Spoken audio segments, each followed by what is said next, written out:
Come. Sit.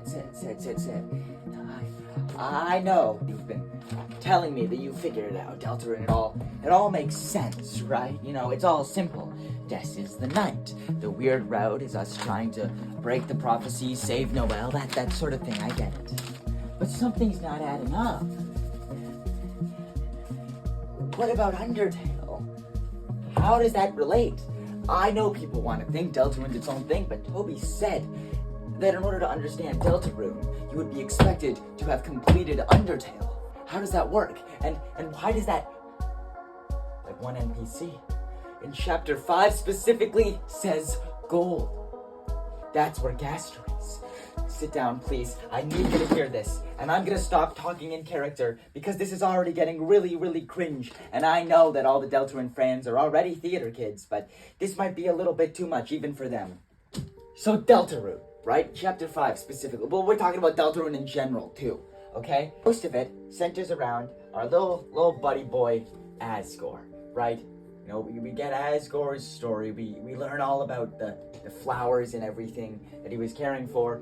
Clearly, that means that something happened to Des. In some way, Asgore was directly or indirectly responsible for the disappearance, or at least the not findificationing of December holiday. This is why he was kicked off the police force.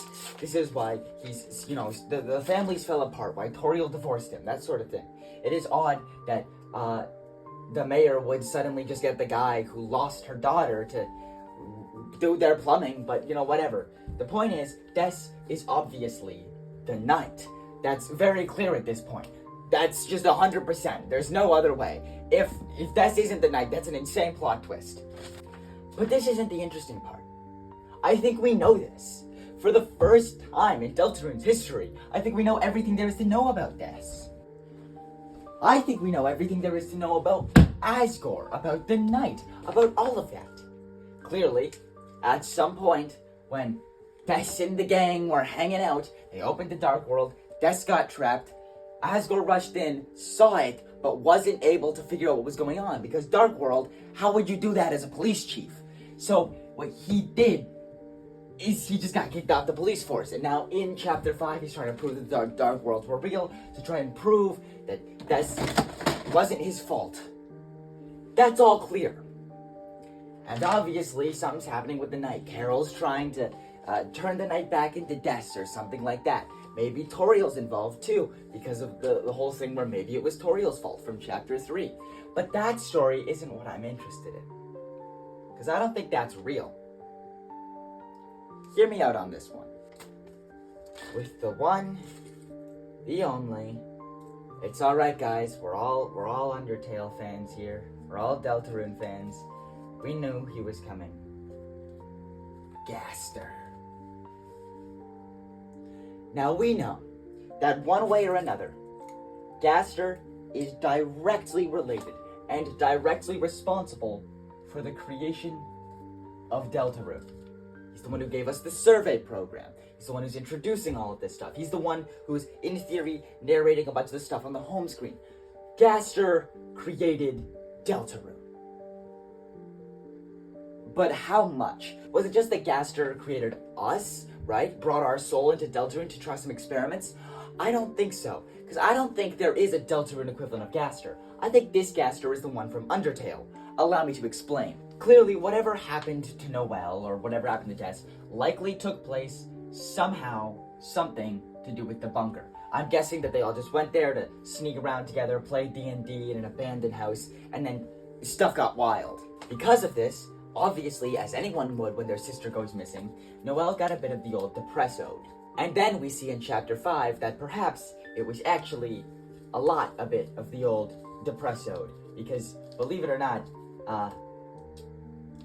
this isn't exactly the most subtle metaphor in the world. We know it's happening, and YouTube won't like it if I say what's happening, but I think we all know what it is. And then, of course, there's the shelter keys. I'm running a bit out of space because I didn't plan ahead, so I'm going to put this on the wall. This wall is tougher than I thought it would be. I spilled all of the needles. That's not good.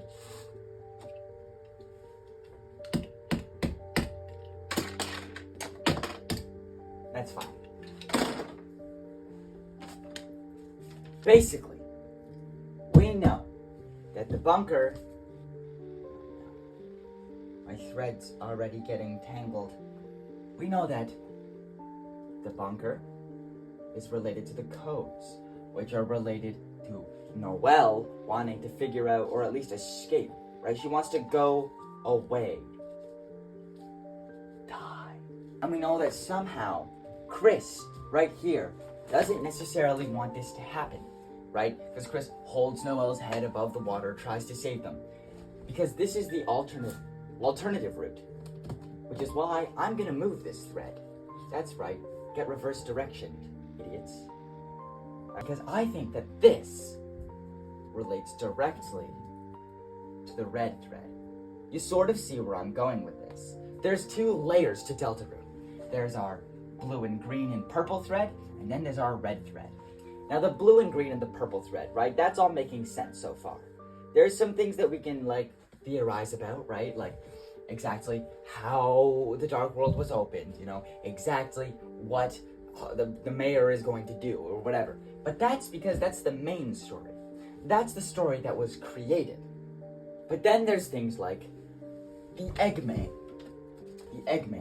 and Friend. Both of these things related to this weird red thread thing that we've got going on here, right? They're things that are completely separate from the main story and don't fit at all, but they're still there because something else is brewing. Something else is happening underneath this main story. Because I think these represent different directions. Let's take a look at the Chris sprite from Deltarune Chapter 3. I dropped it. Chris will now be represented by just a little square because I cannot be bothered to redraw that sprite. Not that any of these drawings are exactly high quality. So the thing with this Chris sprite is that it can move. It can go backwards, left, right, all of that stuff. Now, on the Switch version, for instance, most console versions, you can move using the keypad. And that keypad corresponds to different directions on the other thing. Basically, like A and B can be different directions, that sort of thing. So the idea of letters representing directions makes sense. Here, we have path B and path A. Path A is the one that makes sense, right? It's the direction we're always going in. It's this blue thread. That is the direction of path A. But what about path B? Well, we know exactly what path B is. The end result of the weird route. At the end of the Chapter 5 weird route, it says path B, Chapter 7. That's where we're going. Path B leads to Chapter 7, right? Chapter 6 is going to be the quiet before the storm in terms of weird route stuff. It's going to be mostly main story. And then Chapter 7, if we chose Route B, is going to show us the truth. And here's what I think the truth is. Final pin of this whole theory is this photograph. When this showed up in the game, I freaked out for 10 solid minutes. For those who don't know, somehow, basically, good old Sans Undertale had a photo in Undertale that said, "Don't forget," and had 3 crudely drawn individuals on it, right? We see that being made in Deltarune. On the normal route, it's implied to be Susie, Chris, and Noelle. On the weird route, it's specifically stated to be Susie, Chris, and Rousey. This guy. So it all makes sense, right? After Deltarune collapses, Sans goes, "Oh, I gotta get out of here," heads to Undertale. Deltarune isn't real. Okay, Undertale is Deltarune, okay? At the end of Undertale, because Toby Fox specifically stated, this game is for those who have completed Undertale. Completed! 100%ed! You know what that means? Do you know what that means? That means they've also done the genocide route. That means that all of this is centered around whether or not you've done the genocide route, or else it won't work. All of Deltarune is just a refracted form of Undertale. That's what it is. Chris is Frisk. Asgore's Asgore. And Ralsei is Flowey. If you guys don't understand why I'm saying it like that, it's a reference to a really old video I made that's become a running joke on the channel. Here's a video of the conspiracy board that has the Ralsei is Flowey theory on it in the corner of the room. But I need to explain why this works. I know I sound insane, and I am. But imagine, post-genocide route, okay? Post-genocide route. This is Delta. Gaster knew that the genocide route was coming. It's obvious. Sans says as much. We saw timelines jumping left and right, stopping and starting, right? Sans worked with Gaster, obviously, and they knew that the genocide route was coming. Gaster wasn't focused on breaking the barrier and escaping the underground. No, he knew that was completely meaningless. So he created a false reality where that could happen. He created Deltarune. He took all that was Undertale and rearranged it so that the monsters were living on the surface, so that everybody was happy, so that the anomaly, Frisk, could finally live with a happy family just like they always wanted to. Everything was set up by Gaster, and this photograph wasn't given to Deltarune Sans before he went to Undertale. It was given through timelines and future shenanigans. I think somehow the machine, whatever it was a way of like maybe getting in between the dark worlds or something.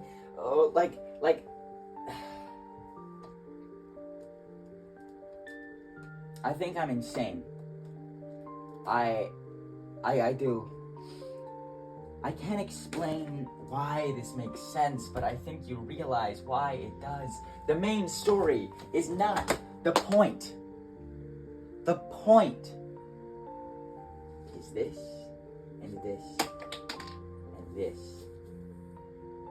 Everything else is fake. None of it matters. Because whether that be on the theorized sword route, main route or whatever, it's trying to show us that either we can follow the story, we can break the story, or there's a secret third option. We can go forward on the sword route and we can try and fix it, find out more, whatever that sword route is. It's begging us. Because here's what Deltarune is. Deltarune's a prank on people like me.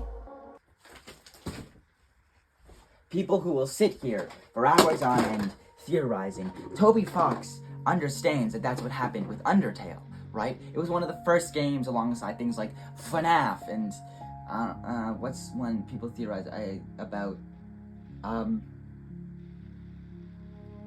Hello Neighbor, but no one likes that one. And it helped craft this theorization community around it. Toby Fox has to know this.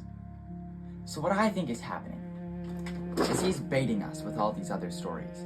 The true story is what he dreamed about all those years ago. A mad scientist who created an alternate reality where none of their problems existed. Because what is a video game but an alternate reality where none of your problems exist? That's the commentary here. It's asking, would you rather live in a perfect world where none of your problems exist and you could just have a fun adventure with your friends, what the game is supposed to be? Or are you gonna try and dig into it, find all the issues, find all the clues, and just end up making this game, this escapism, just as frustrating, as hard, and as struggle-filled as your real life? It's asking us what we want out of a game. And I don't know how to answer. Deltarune is a game within a game. And soon enough, we're gonna have to decide. Do we want the game? Or do we want the answers? Do we care more about the gameplay, the characters? Or do we care more about the lore, the the story, the things hiding beneath the surface? Do we care enough to destroy the most wholesome plotline? Noelle, all of that destroyed just to get more answers. Just to figure out what's going on. Just to push a little bit further down into that lake, knowing it'll kill everything, knowing it'll destroy everything, knowing that we'll miss out on an entire another chapter, maybe even more, if it just means getting answers.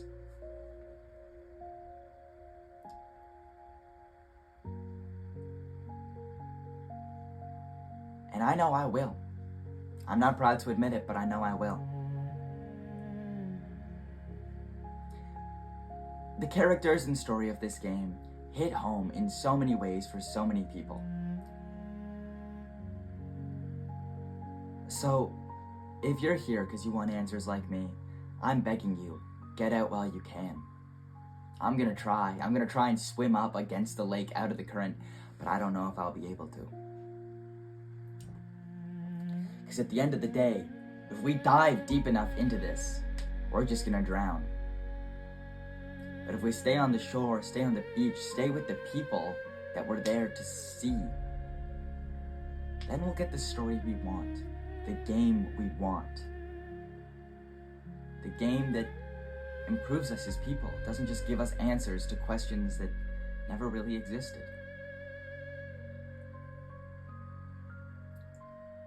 Or maybe, Woody is Gaster.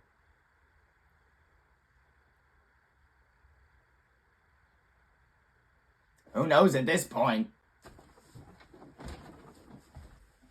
There we go. We're rolling the credits on this one. Thank you guys for sticking with me through that strangely philosophical crash out over Deltarune Chapter 5. I would like to say, though, because I didn't get to talk much about it, I love Deltarune Chapter 5. I think this might be my favorite of the chapters, personally. It was fantastic. It perfectly balanced the comedy and the characters of Chapter 2. It gave us tons of story beats. It provided, it just gave me an emotional breakdown, so clearly it knows what it's doing. And I really hope that the chapters in the future stick with this vibe of Chapter 5. I think it's fantastic, and I think all the people hating on it are dumb, stupid idiots. Alright, until next time, remember, Rousey is Flowey, Deltarune is Undertale, and this has been Tater Animations, trying to do a YouTube video.